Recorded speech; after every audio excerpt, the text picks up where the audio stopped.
Class में स्वागत करती हूँ। बच्चों, कल हमने बात की थी संक्रामक रोगों के बारे में कि संक्रामक रोग क्या हैं, उनके कारण क्या हैं और वो उनकी रोकथाम कैसे की जा सकती है।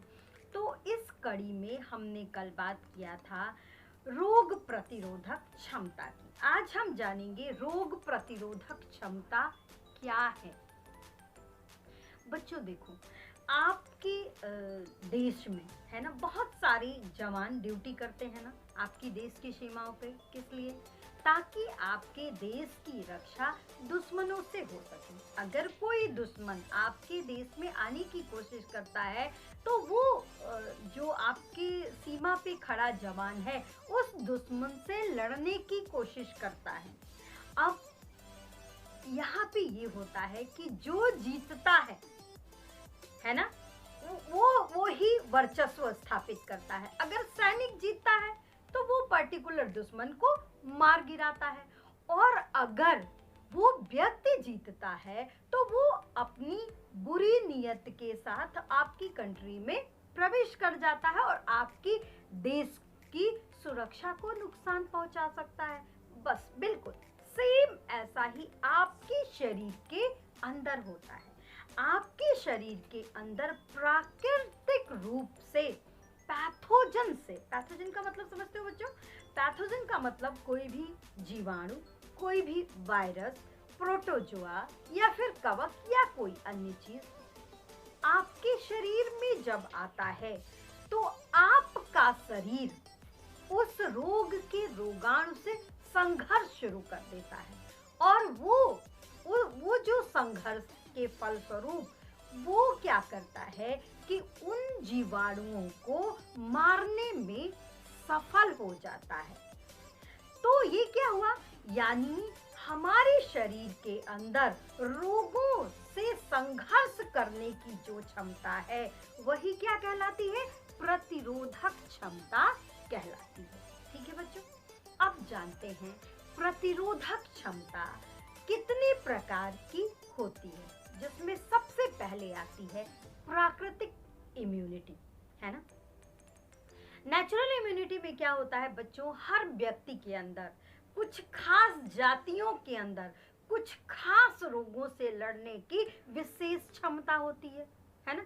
कुछ खास तरह से उनके अंदर वो पर्टिकुलर जीवाणु के प्रति इम्यून सिस्टम रहता है। जैसे आपको एक बताऊं, अफ्रीका में एक जाति पाई जाती है निग्रो जाति के लोग, है ना। उन लोगों के अंदर पीत ज्वर, जिसको येलो फीवर कहते हैं ना बेटा, वो उसके प्रति उनके अंदर उस पूरी जाति के अंदर एक विशेष इम्यूनिटी पाई जाती है, प्राकृतिक इम्यूनिटी पाई जाती है, जिसकी वजह से वो पूरा समुदाय ही इस रोग से मुक्त रहता है। तो इस प्रकार की इम्यूनिटी जो किसी व्यक्ति विशेष में अथवा किसी जाति विशेष में विशेष रोगों के प्रति होती है तो वो क्या कहलाती है?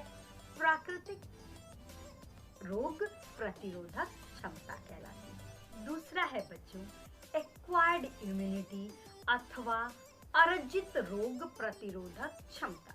बच्चों, आपने सुना होगा ना कि लोग कहते हैं कि किसी को अगर कोई रोग हो गया है तो उसके बाद उसको नहीं होगा। इसका क्या अर्थ है?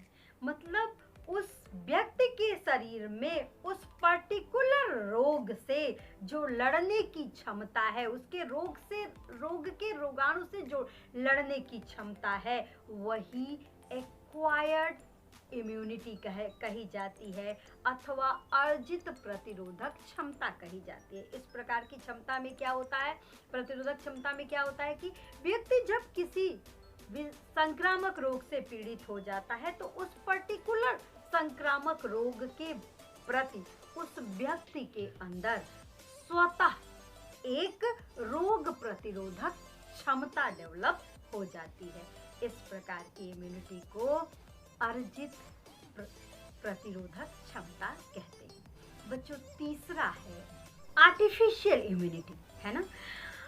आर्टिफिशियल मतलब कृत्रिम रोग प्रतिरोधक क्षमता, जो आजकल बड़े पैमाने पर प्रत्येक व्यक्ति को इम्यून करने के लिए इस्तेमाल की जा रही है। जैसे टीका लगवाना। बच्चों, आजकल आप देखते हो ना, जब छोटा बच्चा पैदा होता है तो बहुत तरह के टीके लगते हैं। उसको बीसीजी का टीका लगता है, चेचक का टीका लगता है, और बहुत सारी बीमारियों, कुकर खांसी, डिप्थीरिया और बहुत सारी बीमारियों के टीके लगते हैं। ये टीके क्यों लगाए जाते हैं? आर्टिफिशियल इम्यूनिटी के लिए, यानी कृत्रिम प्रतिरोधक क्षमता उस व्यक्ति को टीका लगाकर उसके अंदर डेवलप कर दी जाती है, जिससे उस रोग के प्रति उस शिशु में अथवा उस व्यक्ति में रोग प्रतिरोधक क्षमता आ जाती है। बच्चों, अब जानते हैं कि रोग प्रतिरोधक क्षमता अगर किसी व्यक्ति की कम है तो उसमें क्या लक्षण दिखाई पड़ेंगे,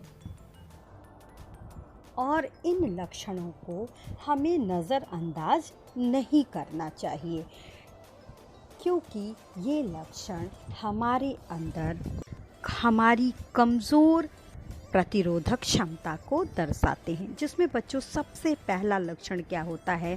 पेट संबंधी परेशानियां होती हैं। अगर कोई व्यक्ति पेट संबंधी परेशानियां बार बार उसे होती हैं, जैसे दस्त लगना, कब्ज़ होना, गैस होना इत्यादि, तो ये जानना चाहिए कि उसे उसकी इम्यूनिटी कमज़ोर है। दूसरा है चोट के ठीक होने में समय लगना। मतलब अगर किसी को चोट लग जाती है तो वो चोट घाव जल्दी भरे ना, ठीक है, ये भी कमज़ोर इम्यूनिटी की पहचान है। संक्रमण का बार बार होना, उसे बार बार सर्दी, जुकाम या किसी भी प्रकार का संक्रमण होने लगता है।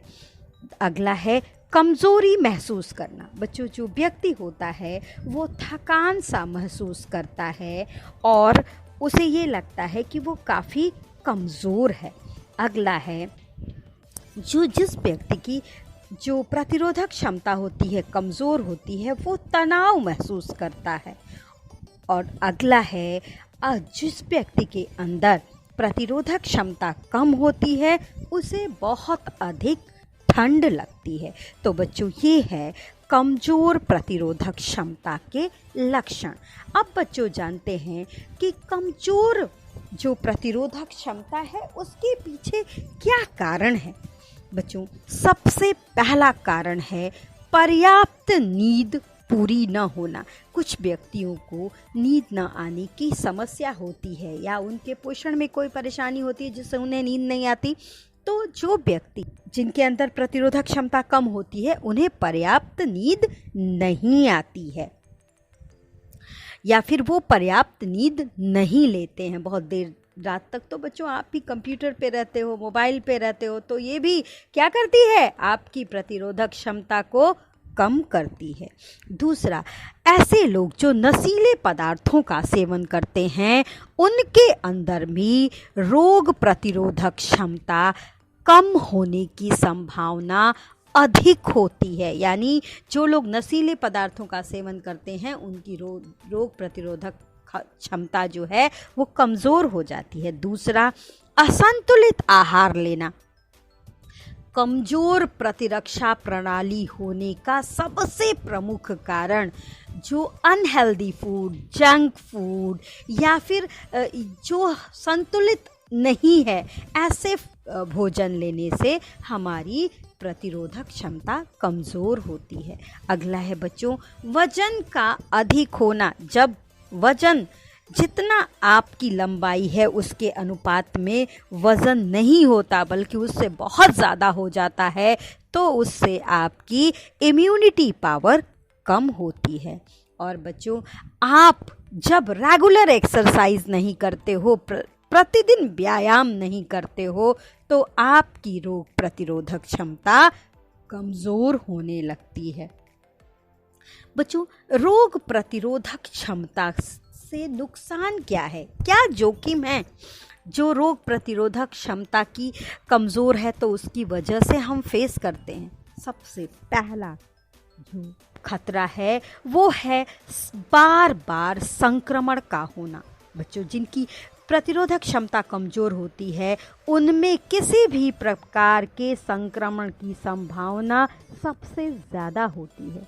बच्चों, कमजोर प्रतिरोधक क्षमता से शरीर के नाजुक अंगों पर प्रभाव पड़ता है। शरीर के नाजुक अंग जैसे हृदय, गुर्दे, फेफड़े और हृदय जैसे अंग खराब होने लगते हैं।